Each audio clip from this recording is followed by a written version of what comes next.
Assalamualaikum warahmatullahi wabarakatuh. Alhamdulillahilladzi hadana lihadza wa ma kunna linahtadiya laula an hadana Allah.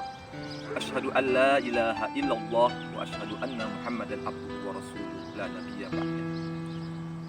Para pemirsa dimanapun Anda berada, alhamdulillah bersyukur kepada Allah atas nikmat, karunia, hidayah yang Allah berikan kepada kita.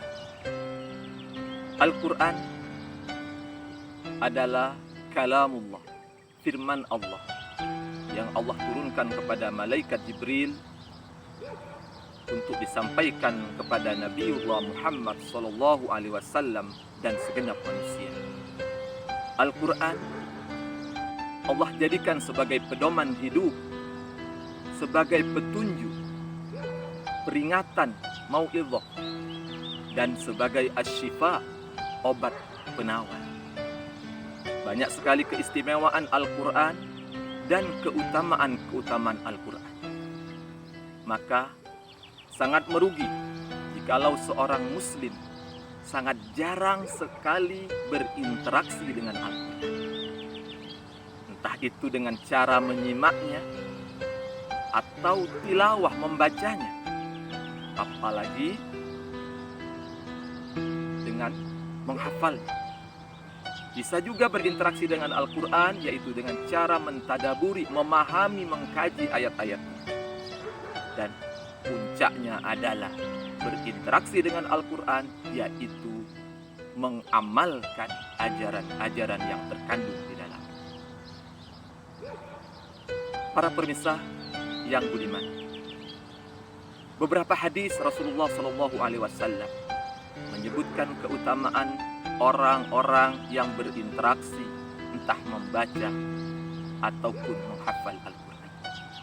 Di antaranya sahabat Rasulullah SAW Abdullah bin Mas'ud radhiyallahu anhu yaqul qala Rasulullah SAW man qara'a harfan min kitabillah falahu bihi hasan wal hasanatu bi asyri amsalih la aqulu alif lam mim harfun walakin alifun harfun wa lamun harfun wa mimun harfun. Rasulullah bersabda, barang siapa membaca kitabullah, yaitu Al-Quran, satu huruf, maka baginya satu kebaikan. Dan satu kebaikan itu adalah seperti 10 kebaikan. Bukanlah alif lam mim itu satu huruf, akan tetapi alif satu huruf, lam satu huruf, dan mim satu huruf. Artinya ketika kita membaca alif lam mim itu sudah terdapat 3 huruf, berarti kita akan mendapat 30 kebaikan. Sungguh rugi jikalau orang tidak memanfaatkan kesempatan untuk berinteraksi, tilawah, membaca Al-Quran, apalagi di bulan yang penuh dengan keberkahan. Di hadis lain Sayyidah Aisyah radhiyallahu anha qala Rasulullah sallallahu alaihi wasallam al-mahiru bil Qur'an ma'as safaratil kiramil bararah walladhi yaqra'ul Qur'an wa yatata'ta fi wa huwa alaihi syaq lahu ajran. Rawahu Muslim. Orang yang mahir, siapa yang mahir itu? Orang yang bacaannya benar, sesuai dengan ilmu tajwid dan lancar, maka dia bersama para malaikat yang mulia. Sedangkan orang yang membaca Al-Quran namun tertati, terpotong-potong, terputus-putus, tidak lancar, bahkan dia sulit ketika membacanya, maka dia tetap mendapat 2 pahala. Hadis riwayat Muslim. Maka sangat rugi jikalau kita tidak bersungguh-sungguh dalam mempelajari Al-Quran. Di hadis lain dari sahabat Abi Umamah Al-Bahili radhiyallahu anhu, qala Rasulullah sallallahu alaihi wasallam